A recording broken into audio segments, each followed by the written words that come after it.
हरि ओम नारायण हरि। आप सब लोगों का मेरे YouTube channel spiritual walk with मैत्री में सकारात्मक रूप से स्वागत है।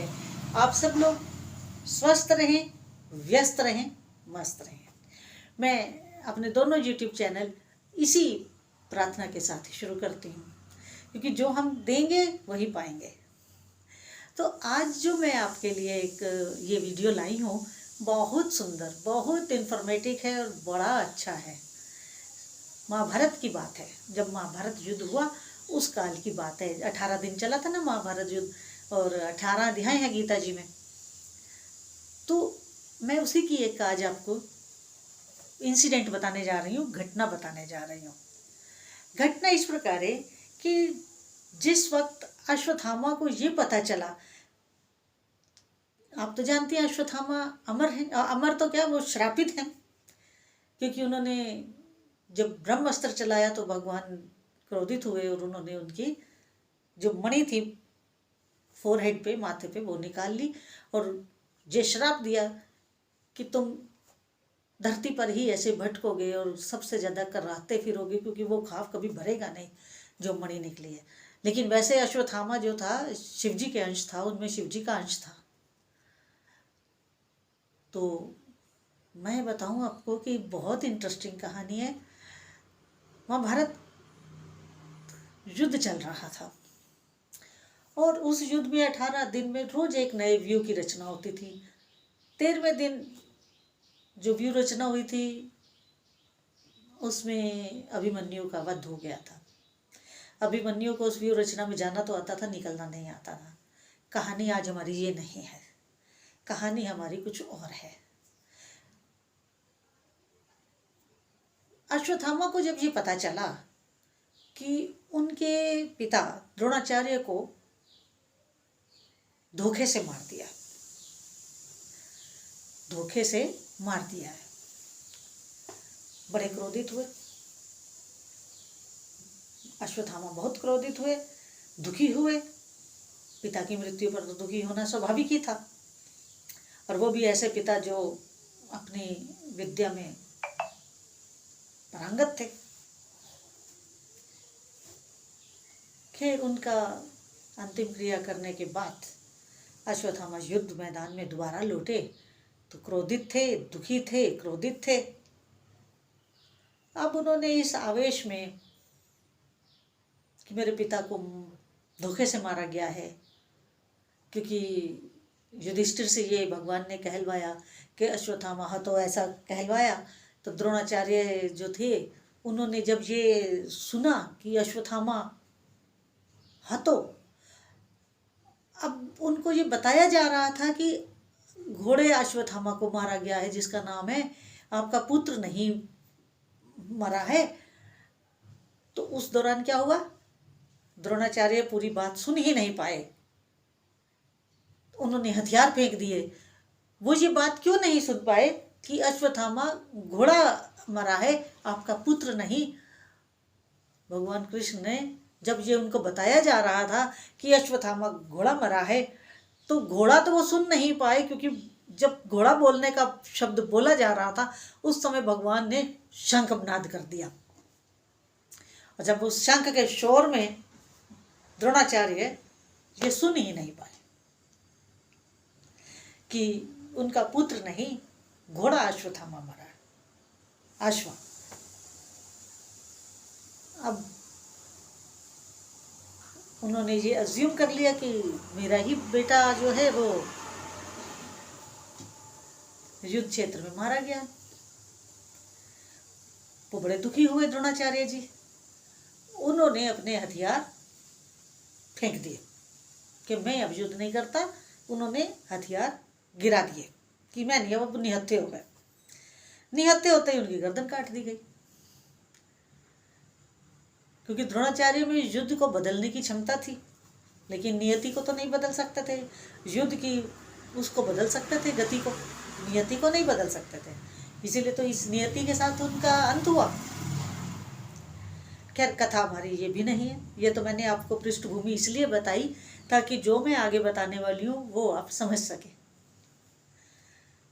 अब हुआ क्या कि अश्वत्थामा क्रोधित और दुखी जब युद्ध मैदान में आए, युद्ध क्षेत्र में आए, उन्होंने क्रोध में आकर के नारायणाय अस्त्र चला दिया।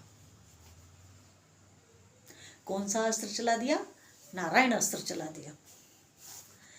अच्छा, नारायण अस्त्र जैसे ही चलाया तो वो पांडवों की सेना को घायल करता हुआ, वध करता हुआ बढ़ता जा रहा था।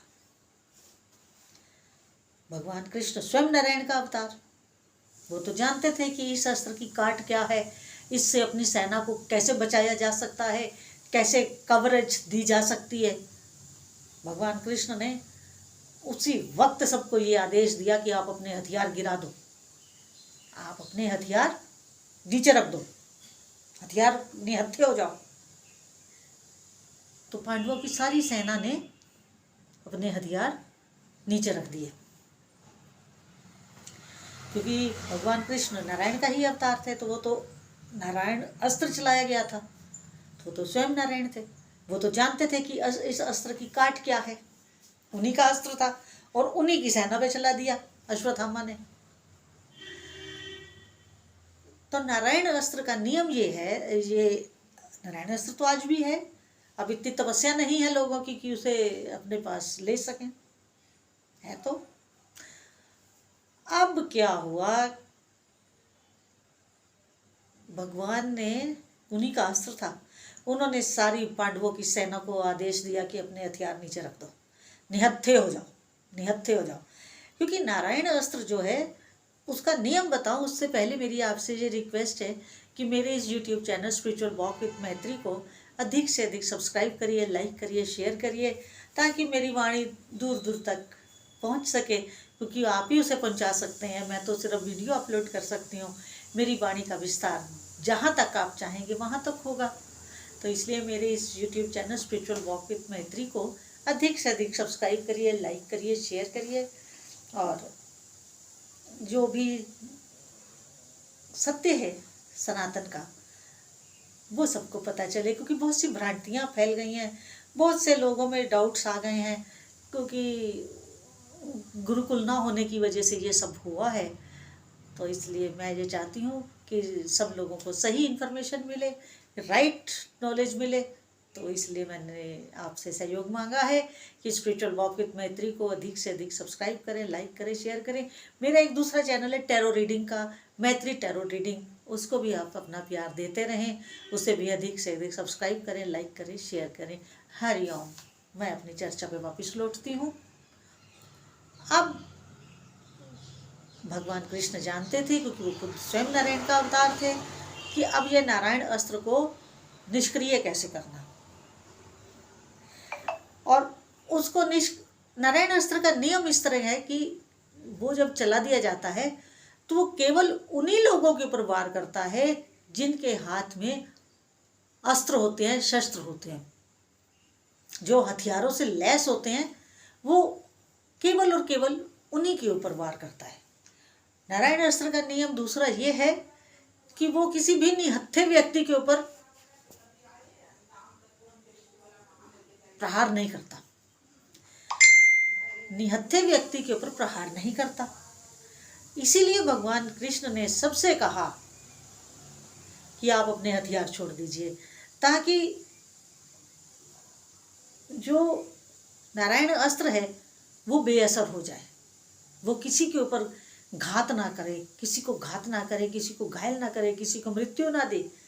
क्योंकि नारायण अस्त्र का नियम ही यही है कि जो अस्त्र शस्त्र से लैस होगा उसी के ऊपर वो हमला करेगा। और जब सारी पांडवों की सेना निहत्थी हो गई, सबने अपने हथियार नीचे रख दिए, तो नारायण अस्त्र वापिस अश्वत्थामा के पास चले गए, वापिस। और युद्ध में फिर एक ऐसी परिस्थिति आई जब दुर्योधन ने अश्वत्थामा से कहा कि नारायण अस्त्र चलाओ, लेकिन अश्वत्थामा जानते थे कि मैं नारायण अस्त्र का प्रयोग एक बार कर चुका हूँ, अब दूसरी बार नहीं कर सकता। तो तब, क्योंकि नारायण अस्त्र को एक ही बार चलाया जा सकता था, दूसरी बार नहीं, क्योंकि एक योद्धा एक ही बार नारायण अस्त्र को चला सकते थे, एक योद्धा बार बार उस अस्त्र का इस्तेमाल नहीं कर सकते थे, ऐसा नियम था, नियम है आज भी। तो इस तरह भगवान कृष्ण ने महाभारत युद्ध में पांडवों की सेना की पूरी रक्षा करी, जब अश्वत्थामा ने उन्हीं का हथियार नारायण अस्त्र उन्हीं की सेना के ऊपर चला दिया। अब इस चीज को कैसे एनालाइज करें? क्या ये अश्वत्थामा की गलती थी कि जिनका हथियार है आप उन्हीं के ऊपर उसका इस्तेमाल कर रहे हो, तो उनको तो उसकी काट भी मालूम है कि आपने आपके चलाए हुए हथियार को किस तरह से नेस्तनाबूद करना है, किस तरह से उसको बेअसर करना है, किस समय उसे अप्रभावी करना है, किस प्रकार से। तो भगवान तो वो सब जानते थे। तो जब अश्वत्थामा ने नारायण अस्त्र चलाया तो क्या वो उस समय इस जानकारी को भूल गए थे कि मैं भगवान कृष्ण की ही द्वारा प्रोटेक्टेड, भगवान कृष्ण के द्वारा प्रोटेक्टेड, भगवान कृष्ण के द्वारा गाइडेड आर्मी को ही हिट करने जा रहा हूँ उन्हीं के अस्त्र से, नारायण अस्त्र से। तो ऐसे बहुत सारे क्वेश्चन माइंड में आते हैं और आपके भी आएंगे, लेकिन बात वही है ना, विनाश काले विपरीत बुद्धि। जब विनाश काल आया होता है तो बुद्धि काम नहीं करती है, बुद्धि साथ छोड़ देती है। तो वही हुआ अश्वत्थामा के साथ भी। तो आप मुझे कमेंट में बताइएगा कि आपको ये कथा कैसी लगी महाभारत की, क्योंकि ये सच्ची घटना है, ये घटित हुई है इसी धरती पे। तो क्योंकि अब लोगों की तपस्या नहीं है, इसलिए उनको अब ज्ञान ना होने की वजह से भटक रहे हैं। तो मैं इसी तरह की आपको जानकारियाँ आगे भी देती रहूँगी।